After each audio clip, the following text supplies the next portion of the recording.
Saudari-saudara, para suster, bruder, fata, dan rekan imam yang dicintai Tuhan, berjumpa lagi dalam episode ketiga pengantar kitab suci Perjanjian Lama.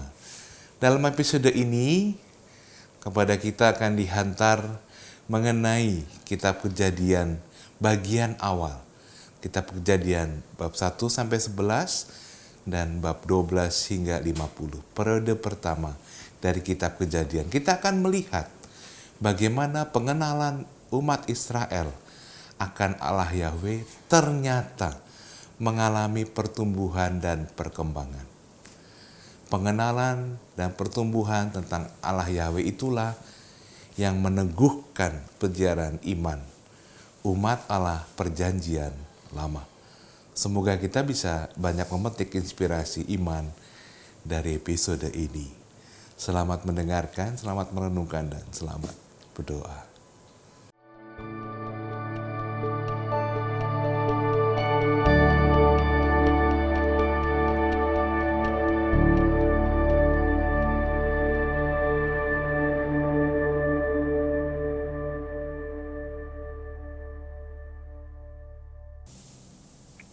Dalam perjumpaan yang lalu, kita sudah melihat bagaimana peristiwa sejarah perpindahan bangsa-bangsa, perpindahan suku-suku yang bisa dibaca, diteliti oleh para ahli ilmu sejarah purbakala menjadi atau peristiwa ditafsirkan menjadi peristiwa iman. Abraham yang berpindah tempat karena alasan ekonomi di dalam kitab Kejadian bab 12 ayat 1 sampai 9 menjadi kisah panggilan Abraham. Apa yang mau dikatakan di dalam dinamika seperti ini, dengan dinamika seperti ini? Yang pertama, ini adalah awal dari pengenalan akan Allah yang maju pelan-pelan. Nanti Allah yang memanggil Abraham di sini ini akan dikenal dengan nama lain di dalam kitab Keluaran. Jadi mulailah pengenalan akan Allah yang berjalan pelan-pelan sesuai. Nah, inilah istimewanya perwahyuan Allah menyesuaikan dengan taraf kebudayaan dan daya tangkap bapa bangsa. Kesimpulan ini sangat penting. Pengenalan akan Allah, perwahyuan Allah itu tidak memaksakan, tetapi menyesuaikan dengan taraf kebudayaan dan daya tangkap para bapa bangsa ini. Dalam hal ini Abraham, Ishak, dan Yakub. Pesan yang kedua ialah bahwa Allah itu bekerja di dalam sejarah, melalui sejarah dalam arti yang seluas-luasnya.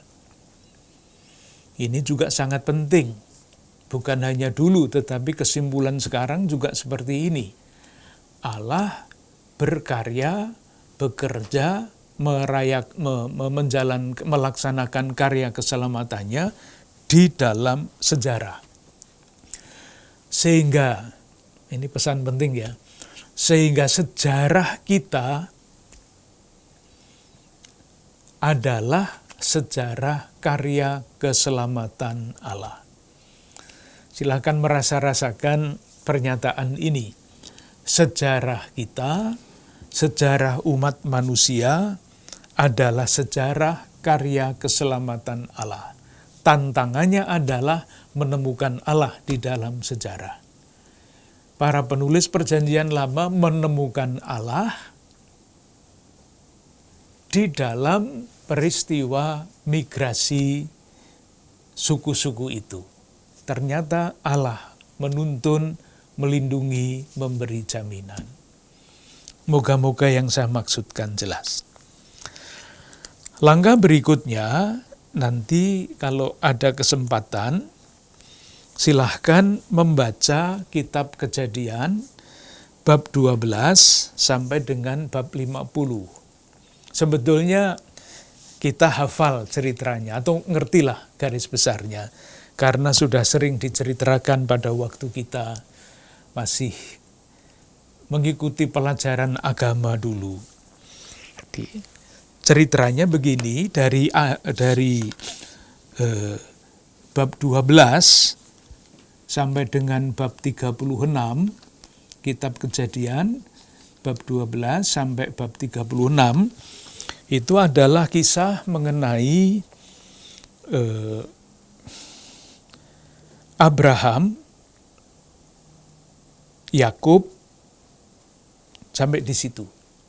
Abraham dan Yakub. Ayat bab 37 sampai bab 50 itu adalah kisah mengenai Yusuf. Sampai Yusuf mati. Kematian Yusuf itu terjadi di Mesir. Kejadian bab 50. Dan kita semua tahu ketika sudah sampai di Mesir, Yusuf itu menjadi orang meskipun dijual sebagai budak ke Mesir, tapi kemudian kedudukannya menjadi tinggi, menjadi orang penting. Kenapa? Kok bisa menjadi orang penting? Ini sejarah lagi ya, sejarah. Ceritanya begini, pada zaman itu yang menjadi katakanlah Raja Mesir, itu bukan orang Mesir.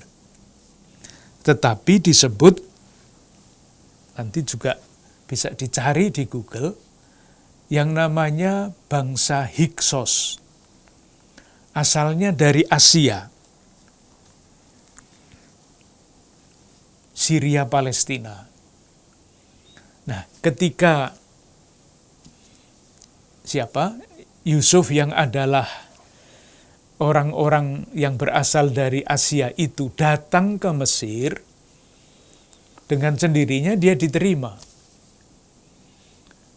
Dan Yusuf menjadi pemimpin, menjadi kepala bulog dan sebagainya. Dia tahu berpikir orang pandai, bisa memperkirakan kapan ada surplus beras, kapan ada kekurangan beras.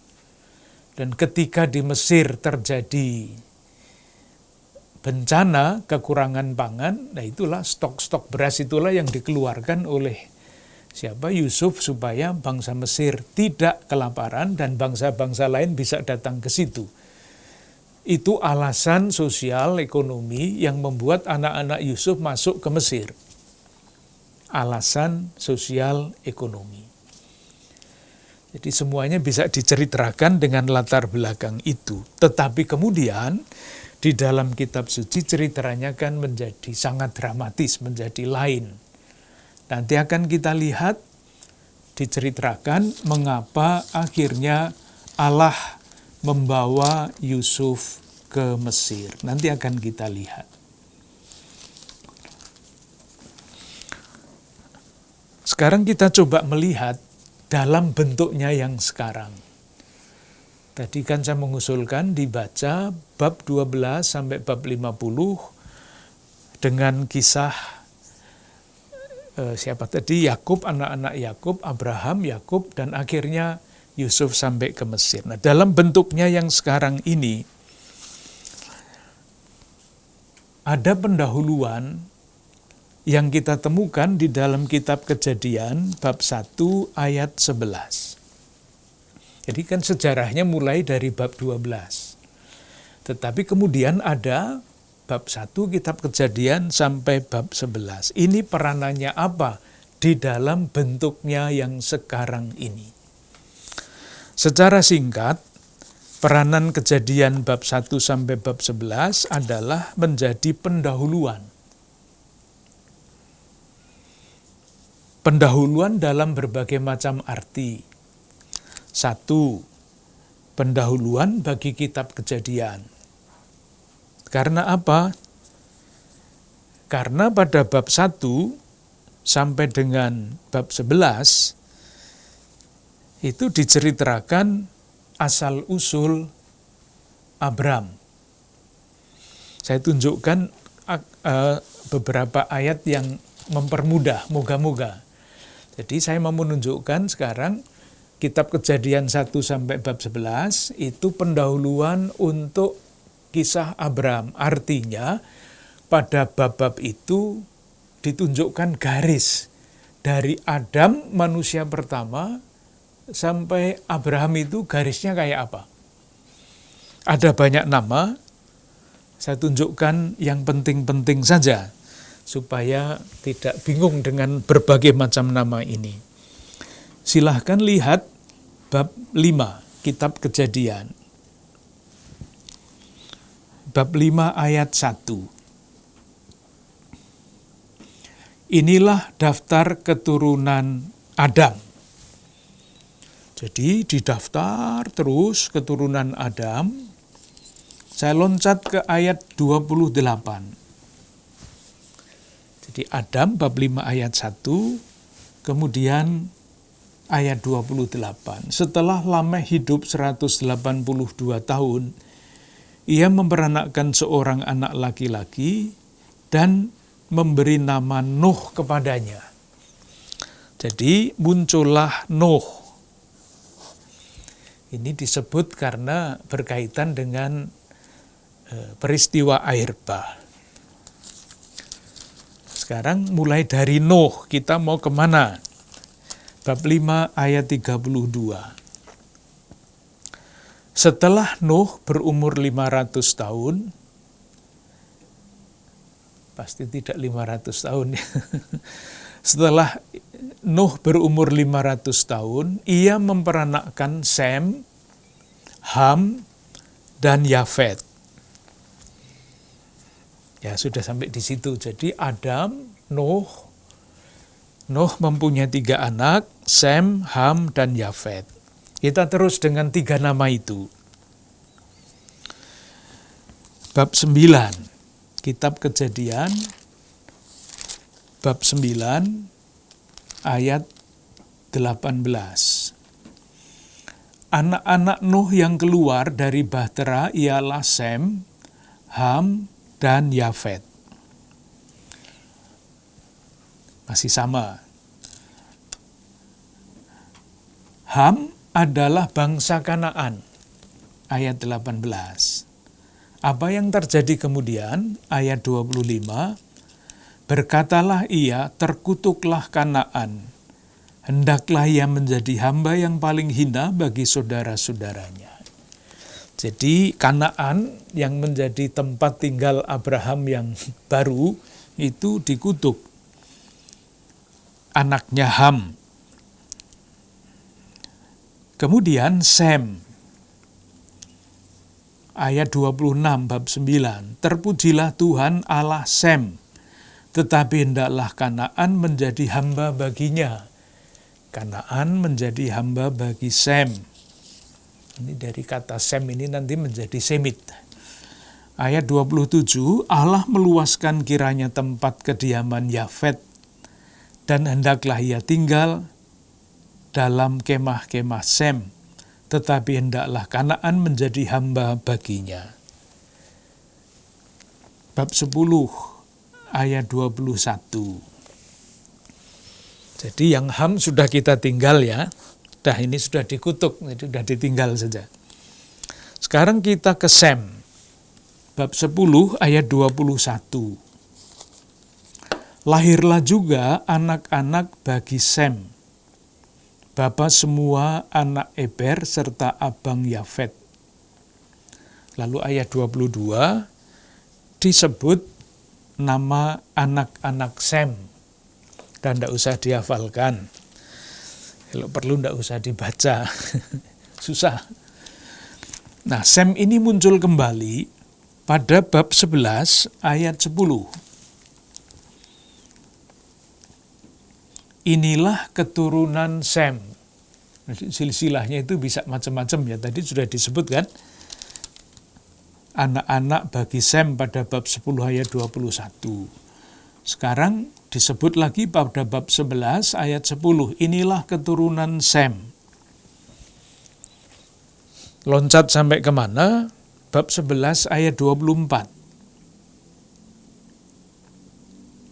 Setelah Nahor hidup 29 tahun, ia memperanakkan Terah. Jadi Terah adalah keturunan jauh dari Sem. Ayat 25, Nahor masih hidup 119 tahun, setelah ia memperanakkan Terah dan ia memperanakkan anak-anak lelaki dan perempuan. Setelah Terah hidup 70 tahun, ia memperanakkan Abram, Nahor, dan Haran. Jadi sampailah kita kepada Abram. Dari Adam turun sampai Nuh. Nuh mempunyai 3 anak, yang satu dikutuk. Lalu anak Sem itulah yang dijelaskan terus sampai kepada Terah. Dan Terah ini adalah ayah Abraham. Dengan demikian sambung antara bab 1 sampai 11 sampai dengan bab 12 ayat selanjutnya. Bab 11 ayat 27 sampai 32 ini berbicara mengenai ayah Abraham dari Ur Kasdim ke Haran menuju Kanaan, tapi tidak sampai. Kemudian Abram dari Haran ke Kanaan. Jadi dengan demikian kita melihat yang pertama, Kejadian bab 1 ayat sampai dengan 11 adalah pengantar untuk panggilan Abraham. Itu yang pertama. Yang kedua, dalam bentuknya sekarang, kitab Kejadian bab 1 sampai dengan 11, ini adalah pengantar untuk seluruh kitab suci. Sampai dengan kitab Wahyu. Ceritanya bagaimana? Nah, mari kita coba lihat kenapa kita bisa mengatakan bahwa Kejadian ini menjadi pengantar. Kita lihat dari depan lagi, kitab Kejadian lagi. Kalau kita perhatikan, sesudah Allah menciptakan manusia, ditempatkan di Taman Eden, bab 3, kitab Kejadian bab 3, lalu ada buah terlarang. Ternyata manusia makan buah terlarang itu. Keluarkan dari Taman Eden.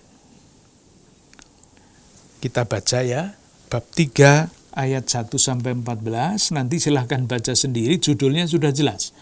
Manusia jatuh ke dalam dosa.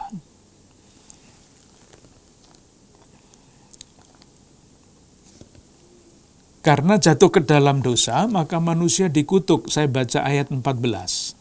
Lalu berfirmanlah Tuhan Allah kepada ular itu, karena engkau berbuat demikian, terkutuklah engkau dan selanjutnya. Sebelumnya dikatakan bahwa manusia itu ayat 12, manusia itu menjawab, perempuan yang kau tempatkan di sisiku, dialah yang memberi dari buah pohon itu kepadaku, maka ku makan. Ayat 30, ayat 17, lalu firman-Nya kepada manusia itu, karena engkau mendengarkan perkataan istrimu dan memakan buah pohon, yang telah kuperintahkan kepadamu jangan makan dan selanjutnya, maka terkutuklah tanah karena engkau. Jangan bersusah payah. Dengan bersusah payah engkau akan mencari rezekimu. Jadi karena dosa manusia dikutuk. Intinya itu. Apakah hanya itu? Tidak. Di tengah-tengah kalimat-kalimat ini ada bab 3 ayat 15. Kita baca, inilah yang menjadi yang disebut sekarang dengan istilah Injil yang pertama, kabar gembira keselamatan yang pertama, proto-evangelium. Aku akan mengadakan permusuhan antara engkau dan perempuan itu, antara keturunanmu dan keturunannya.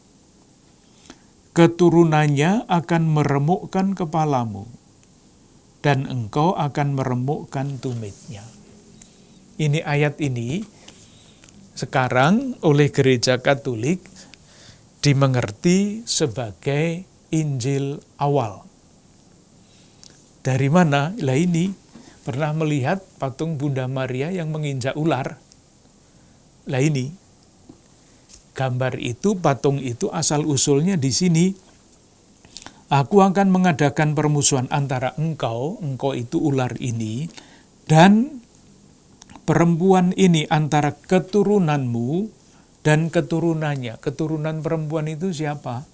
Yesus. Maka, dulu pernah kita omong mengenai sensus plenior, suatu teks yang tafsirannya berkembang terus, akhirnya mencapai puncak makna. Nah, puncak makna itu di dalam Gereja Katolik, inilah janji penebusan yang pertama. Ketika keturunan ular itu, keturunannya akan meremukkan kepalamu. Tafsirannya, Yesus akan mengalahkan iblis. Jadi yang mau saya katakan begini, sesudah manusia berdosa, menerima kutukan macam-macam, yang diterima bukan hanya kutukan, tetapi janji keselamatan. Ini yang penting. Jadi tidak dibiarkan di dalam kedosaannya, diberi janji keselamatan. Nah, sesudah diberi janji terjadi apa? Ada peristiwa Kain dan Abel. Bab 4 ayat 1-16. Kain membunuh adiknya Abel. Ini kan dosa berikut. Sesudah Kain membunuhnya adiknya Abel, ia ketakutan. Saya baca bab 4 ayat 13. Kata Kain kepada Tuhan, hukumanku itu lebih besar daripada yang dapat kutanggung. Engkau menghalau aku sekarang dari tanah ini, dan aku akan tersembunyi dari hadapanmu seorang pelarian dan pengembara di bumi. Nah sekarang, maka barang siapa yang akan bertemu dengan aku tentulah akan membunuh aku. Itu kutukan orang yang membunuh adiknya. Apakah itu dibiarkan terjadi oleh Tuhan? Tidak. Ayat 15, bab 4. Firman Tuhan kepadanya, sekali-kali tidak. Barang siapa yang membunuh Kain akan dibalaskan kepadanya 7 kali lipat. Jadi Kain berdosa membunuh adiknya Abel, ketakutan, diberi janji baru, dilindungi. Lanjut, dosa manusia, bab 6, kejahatan manusia. Saya baca bab 6 ayat 5. Ketika dilihat Tuhan bahwa kejahatan manusia besar di bumi, dan bahwa segala kecenderungan hatinya selalu membuahkan kejahatan semata-mata, dan selanjutnya, menyesalah Allah. Lalu terjadi banjir besar. Sesudah banjir besar terjadi, apa yang terjadi? Bab 6 ayat 18. Itu masih belum ada banjir, tetapi perjanjian itu sudah disampaikan. Tetapi dengan engkau, artinya Nuh, aku akan mengadakan perjanjianku, dan kau akan masuk ke dalam bahtera itu.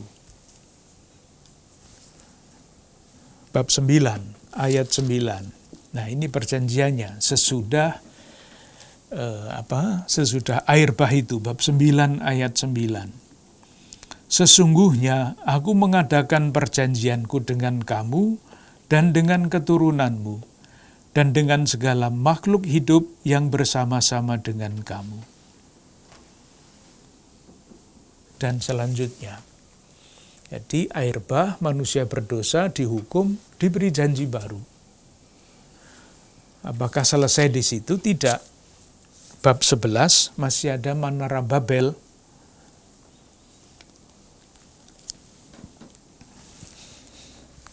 Bab 11 ayat 1 sampai 9.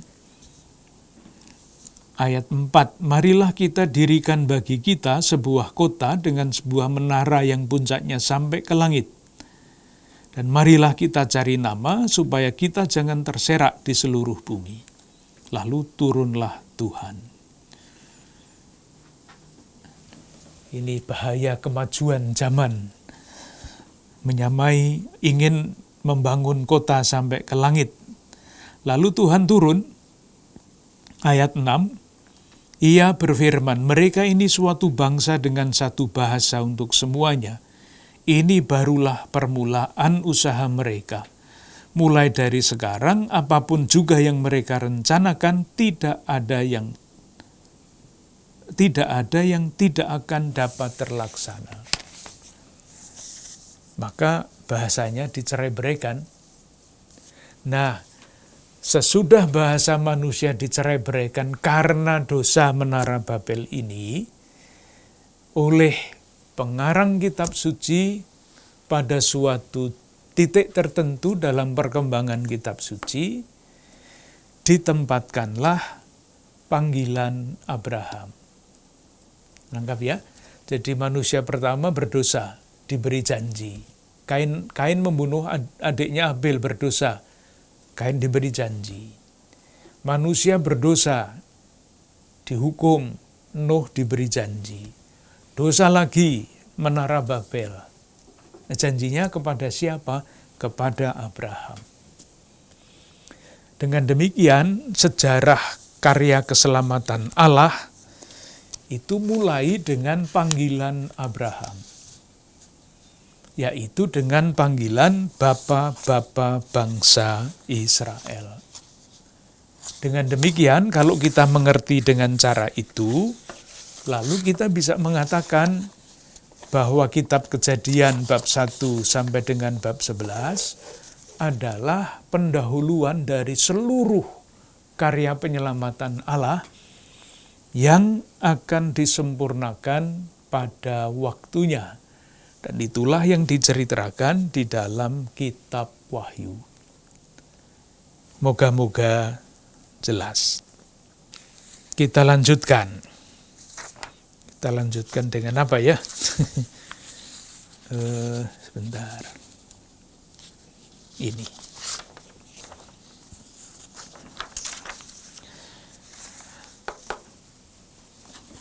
Kalau akhirnya para penulis kitab suci itu bisa menafsirkan peristiwa menjadi panggilan Tuhan, menjadi karya keselamatan Allah, itu akarnya ada di mana? Kan tidak bisa begitu saja suatu peristiwa dimengerti sebagai karya keselamatan Allah. Jawabannya ada di sini. Agama bangsa-bangsa. Kita coba lihat, tadi sudah kita cari asal-usulnya dari mana. Sekarang kita coba lihat agama para bapa bangsa, agama Abraham, Ishak, dan Yakub itu seperti apa.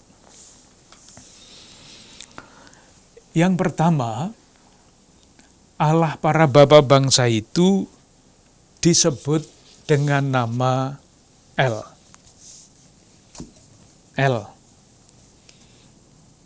Maka di dalam berbagai macam nama, kita misalnya mengenal nama dengan akhiran L, Israel misalnya.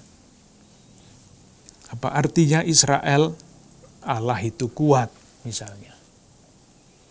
Nah, L inilah yang menjadi titik awal dari pengalaman umat Allah perjanjian lama akan Allah. Namanya bisa macam-macam. Kita coba lihat ya. Kejadian bab 33 ayat 20. Kita kembali kitab Kejadian bab 33 ayat 20. Dikatakan begini. Ia mendirikan mezbah di situ, dan dinamainya itu Allah Israel ialah Allah. Yang diterjemahkan menjadi Allah ini adalah kata El. Di pengalaman pertama, siapa Allah itu yang berbeda dengan dewa-dewa lingkungan bangsa Israel? Jawabannya, Allah itu adalah El itu. Di dalam berbagai ayat ada spesifikasi dari Allah itu siapa. Kembali ke depan, bab 14, kitab Kejadian, ayat 20. Bab 19, ayat 20. Dan terpujilah Allah yang maha tinggi, yang telah menyerahkan musuhmu ke tanganmu. Lalu Abraham memberikan kepadanya 1/10 dari semuanya. Jadi El yang tadi pada bab 33 ayat 20 itu hanya Allah Israel adalah Allah. Ini kunci ya, kunci dasar. Allah Israel adalah Allah. Nah, Allah itu spesifikasinya tadi sudah ditunjuk. Allah kok spesifikasi, maaf ya. Sebutannya bab 14 ayat 20, Allah yang maha tinggi. El Elyon, kalau dibaca teks yang asli, yang diterjemahkan dengan maha tinggi itu adalah Elyon. Bab 21 ayat 33, kita bisa melihat Allah yang satu, Allah Israel adalah Allah, itu dialami dengan berbagai macam sifatnya. Bab 21 ayat 33. Lalu Abram menanam sebatang pohon tamariska di Berseba dan memanggil di sana nama Tuhan, Allah yang kekal. Jadi watak lain, sifat lain dari Allah adalah Allah yang kekal. Ya, paling dikenal itu bab 17 ayat 1. Ketika Abram berumur 99 tahun, maka Tuhan menampakkan diri kepada Abraham dan berfirman kepadanya, Akulah Allah yang maha kuasa. Itulah yang dikeroncongkan menjadi El Shaddai. Masih banyak yang lain. Satu lagi, bab 35, kitab Kejadian, ayat 17. Bab 35 ayat 17. Maaf, ayat 7. Saya baca ayat 5, ayat 6. Lalu sampailah Yakub ke Luz yang di tanah Kanaan, yaitu Betel. Ia dan semua orang yang bersama-sama dengan dia. Didirikannya lah mezbah di situ, dan dinamanyailah tempat itu El Betel. Ini Allahnya belum diterjemahkan, maka dipakai tetap El. Yang tadi sama, El Elyon, El Olam, dan sebagainya. Ini El Betel, artinya Allah di tempat ibadah di Betel. Kita lihat, yang tadi sudah kita bicarakan, pengenalan akan Allah berjalan perlahan-lahan, semakin kaya bersamaan dengan perkembangan kebudayaan dan perkembangan daya tangkap manusia. Maka nama yang awalnya Allah Israel adalah Allah, El, dalam perkembangan waktu menjadi Allah Maha Tinggi, Allah Kekal, Allah yang Maha Kuasa. Perkembangan pelan-pelan. Dan ini nanti kalau membaca teks, orang yang namanya dengan El, seperti Samuel, sekarang juga ada Rafael, ada Mikael, ada Gabriel, itu semua adalah ungkapan dan dari keyakinan siapa Allah itu. Ambil saja contoh Israel, itu artinya apa? Allah itu kuat. Allah itu menebus. Kalau pakai nama-nama malaikat tadi, Gabriel itu artinya apa? Manusia dari Allah. Mikael itu artinya apa?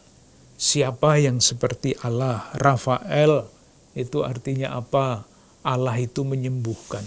Jadi pengalaman akan Allah itu menjadi semakin kaya, semakin kaya, semakin kaya, semakin pribadi dan selanjutnya.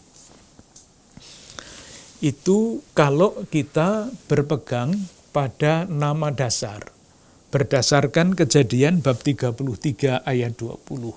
Allah Israel adalah El. Dalam perkembangan selanjutnya, nanti Allah Abraham, Allah Ishak, dan Allah Yakub ini akan berkembang lagi menjadi identitas baru. Bukan pertama-tama Allah pelindung, tetapi Allah pembebas yang menebus. Itulah yang diperkenalkan di dalam kitab Keluaran. Silahkan lihat kitab Keluaran bab 3. Ayat 6. Disilahkan membedakan ya perwahyuan baru, Allah yang dulu melindungi suatu klan, melindungi. Karena Abraham dan anak cucunya itu enggak dijajah, belum dijajah. Ketika mereka masuk ke Mesir dan menjadi budak, pengalaman akan Allah itu bertumbuh secara secara sangat menentukan. Yang dulu namanya El, sekarang namanya Yahweh. Itu diceritakan pada bab 3. Kita baca ayat 6 dulu. Silahkan lihat ayat 6. Lagi ia berfirman, Akulah Allah ayahmu, Allah Abraham, Allah Ishak, Allah Yakub. Ini El yang tadi, yang sudah kita sebut. Nah, kemudian ketika Musa bertanya, ayat 11. Tetapi Musa berkata kepada Allah, siapakah aku ini, maka aku akan membawa menghadap Firaun dan membawa orang Israel keluar dari Mesir. Ayat 13. Lalu Musa berkata kepada Allah, tetapi apabila aku mendapatkan orang Israel dan berkata kepada mereka, Allah nenek moyangmu telah mengutus aku kepadamu, dan mereka bertanya kepadaku bagaimana tentang namanya, nama. Apakah yang harus kujawab kepada mereka? Nah, ini sekarang perwahyuan baru itu, firman Allah kepada Musa di dalam teks kita ditulis dengan huruf kapital, Aku adalah Aku. Lalu firman-Nya, beginilah kau katakan kepada orang Israel itu, Akulah Aku telah mengutus aku kepadamu. Inilah yang disebut Yahweh, yang disebut dengan istilah lain tetragrammaton, 4 huruf, karena di dalam bahasa Ibrani tidak ada huruf hidup. Jadi Allah Abraham, Allah Ishak, Allah Yakub, yang namanya El itu, sekarang mewahyukan diri sebagai Yahweh. Silahkan memperhatikan, kata yang kecil kelihatannya tidak ada artinya. Bagaimana tentang namanya? Kalau nama sudah disampaikan, sudah diberitahukan, itu dia akan disebut, akan diucapkan.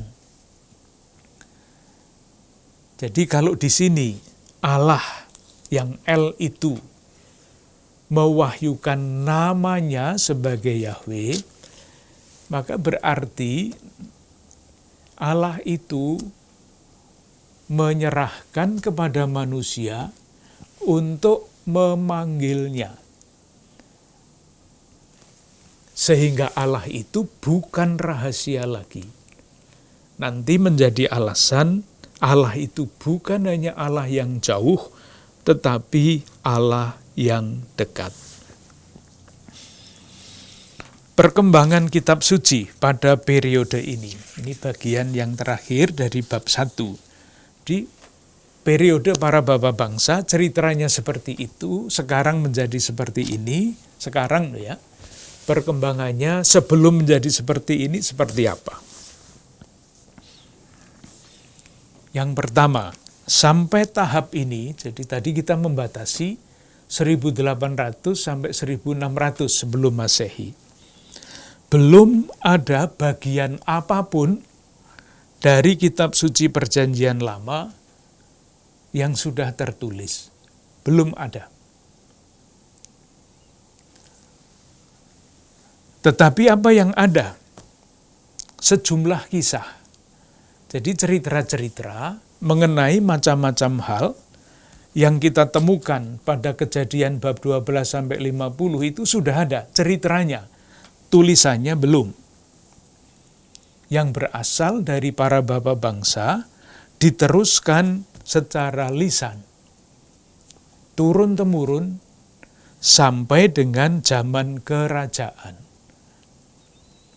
Jadi sekali lagi, peristiwanya ada, tafsirannya tertentu sudah ada, tafsiran atas cerita itulah yang diteruskan secara turun-temurun, secara lisan. Yang tertulis belum ada. Titik tolaknya adalah kisah-kisah sekitar para bapa bangsa, Abraham, Ishak, dan Yakub. Kapan cerita itu diteruskan secara lisan? Nah, silahkan membayangkan kalau orang-orang berkumpul, keluarga-keluarga berkumpul, ketika orang-orang beribadah, mereka bercerita tentang nenek moyang, tentang bapa bangsa mereka. Itu kesimpulan yang pertama mengenai penulisan kitab suci. Pertanyaan berikutnya, mengapa kelompok-kelompok atau keluarga-keluarga itu menceritakannya secara turun-temurun? Mengapa? Nah, jawabannya ya seperti kalau kita menceritakan orang tua kita turun-temurun itu.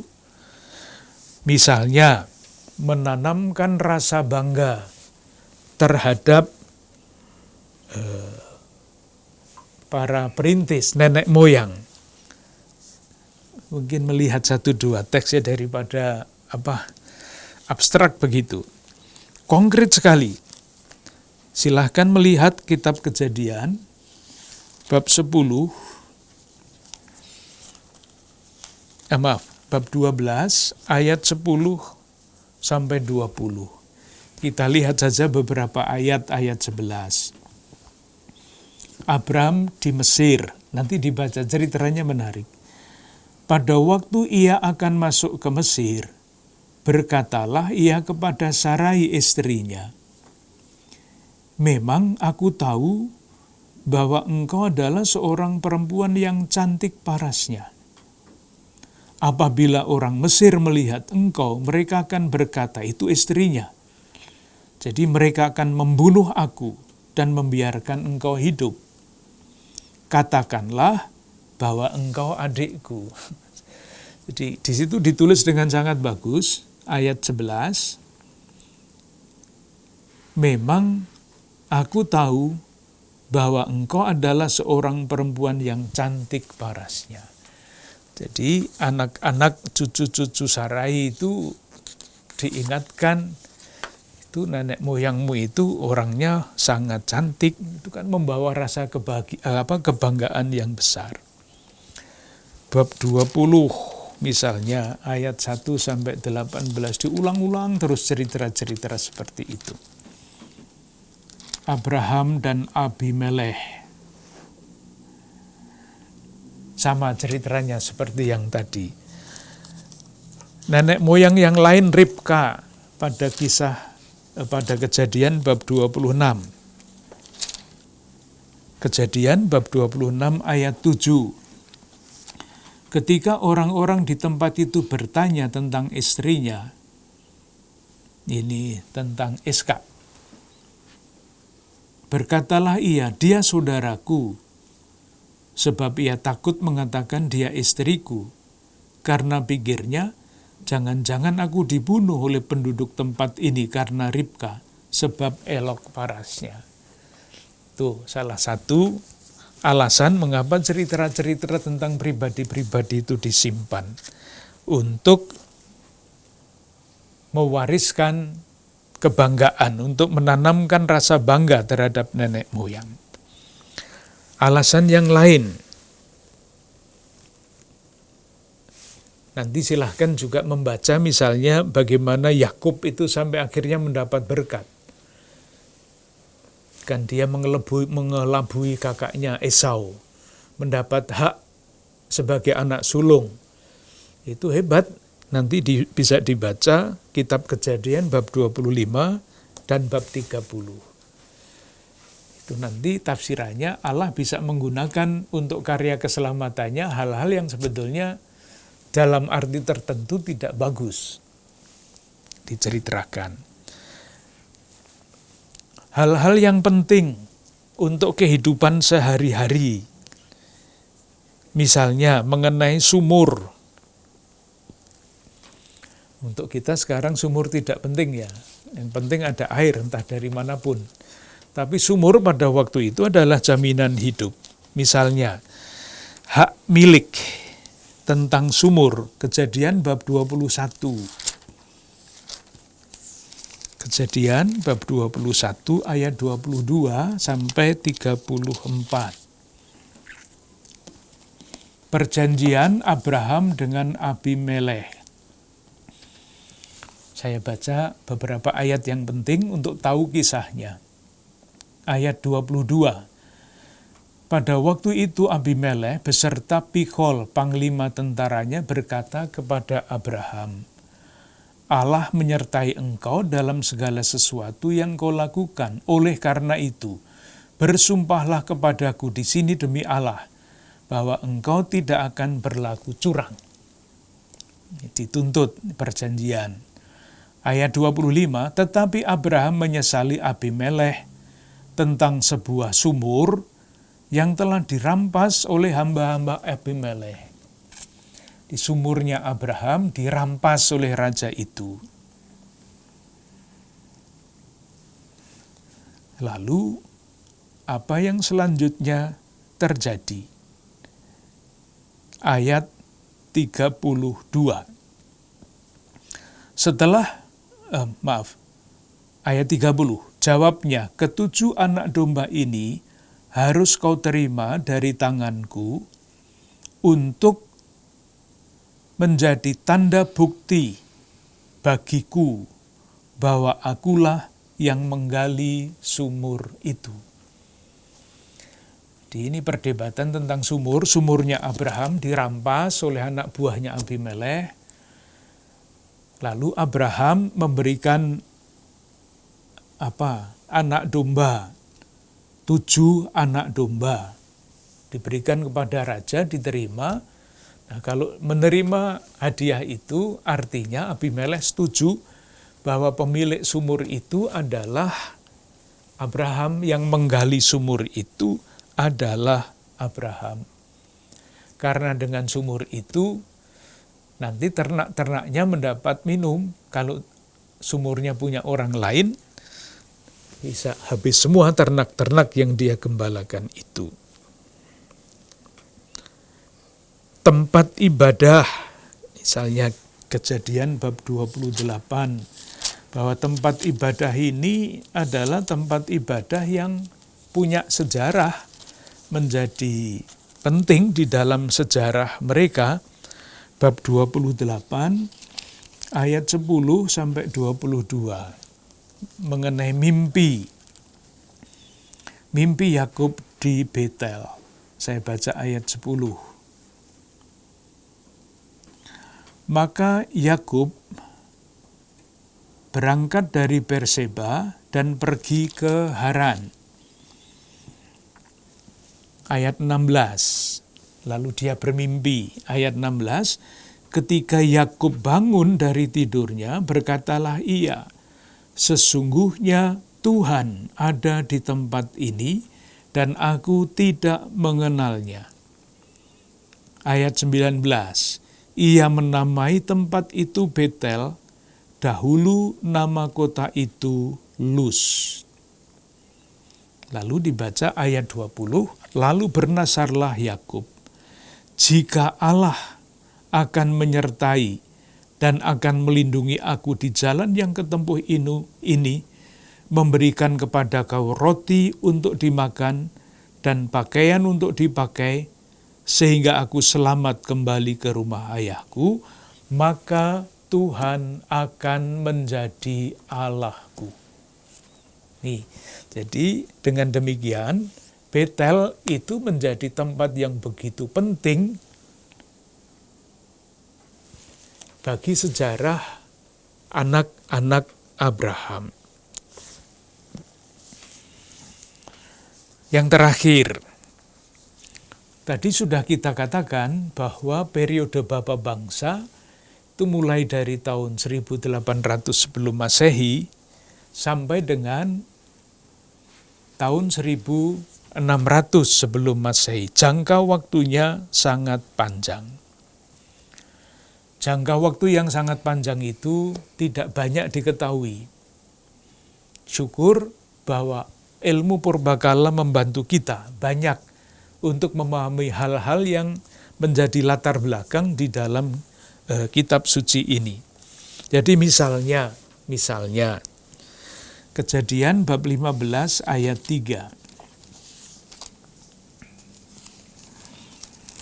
Kejadian bab 15 ayat 3. Perjanjian Allah dengan Abraham. Abraham takut. Bab 15 ayat 1. Kemudian datanglah firman Tuhan kepada Abraham dalam suatu penglihatan. Janganlah takut Abraham, akulah perisaimu, upahmu akan sangat besar. Abraham menjawab, ya Tuhan Allah, apakah yang akan engkau berikan kepadaku? Karena aku akan meninggal dengan tidak mempunyai anak. Dan yang akan mewarisi rumahku ialah Eliezer, orang Damsyik itu. Lalu kata Abraham, engkau tidak memberikan kepadaku keturunan, sehingga seorang hambaku nanti menjadi ahli warisku.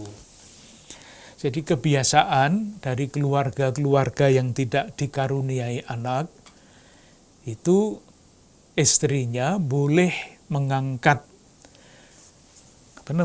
salah seorang hambanya untuk kawin dengan suaminya, dan nanti anaknya itu menjadi ahli waris. Itulah sebabnya Abraham mengambil hambanya Hagar untuk menjadi istrinya, dan kemudian Hagar itu melahirkan Ismail.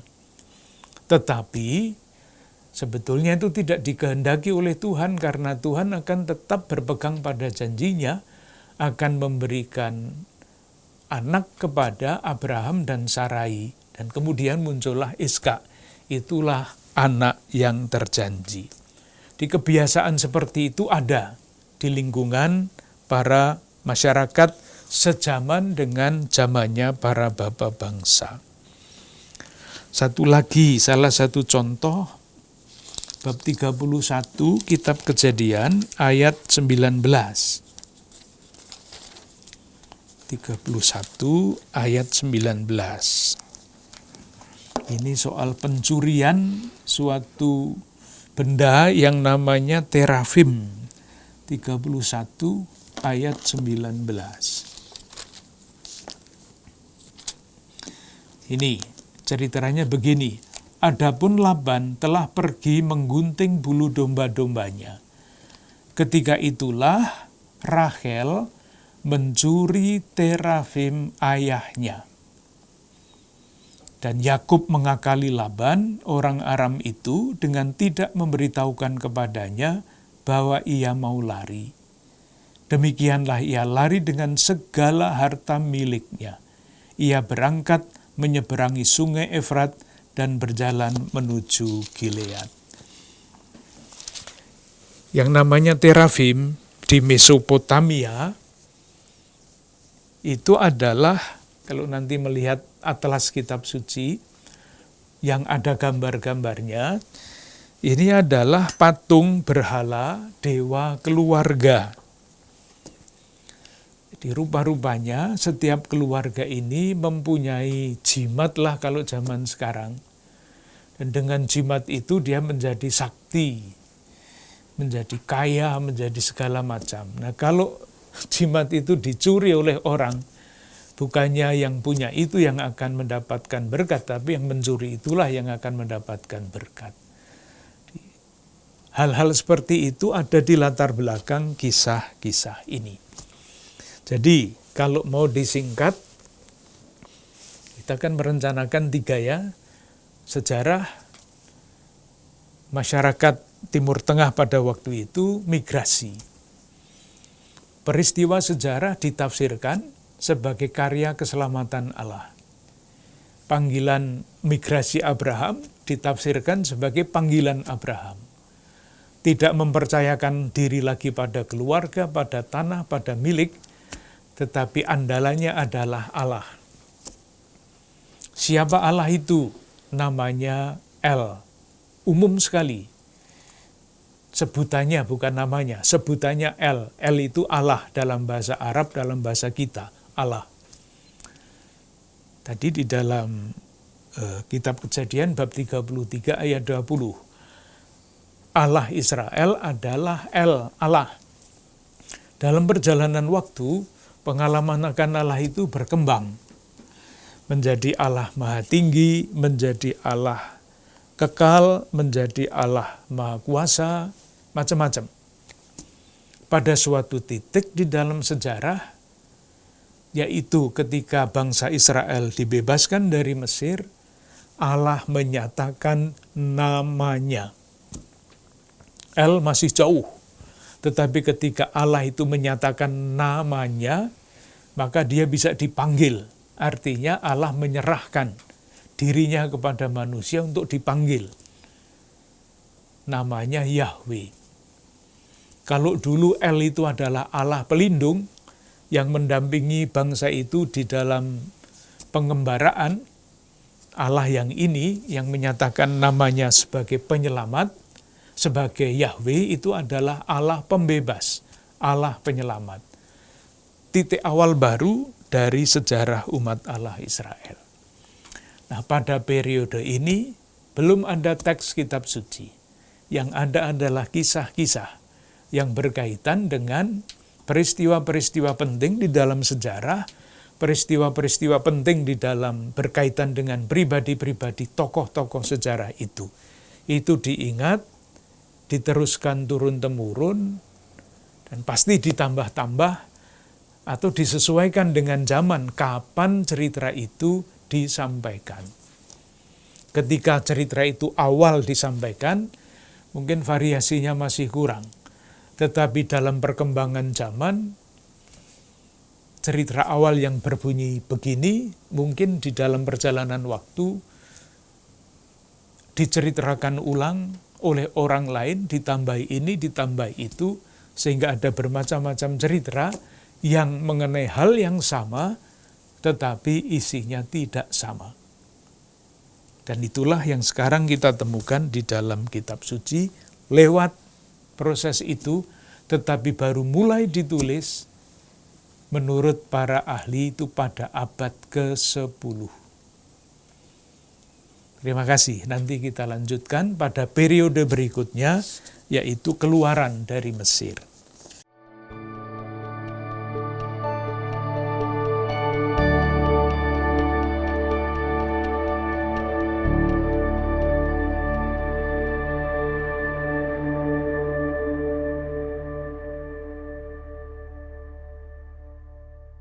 Saudari-saudari yang terkasih, kita menangkap bagaimana kerelaan hati Abraham dan keluarganya untuk pergi meninggalkan tanah menuju tanah terjanji.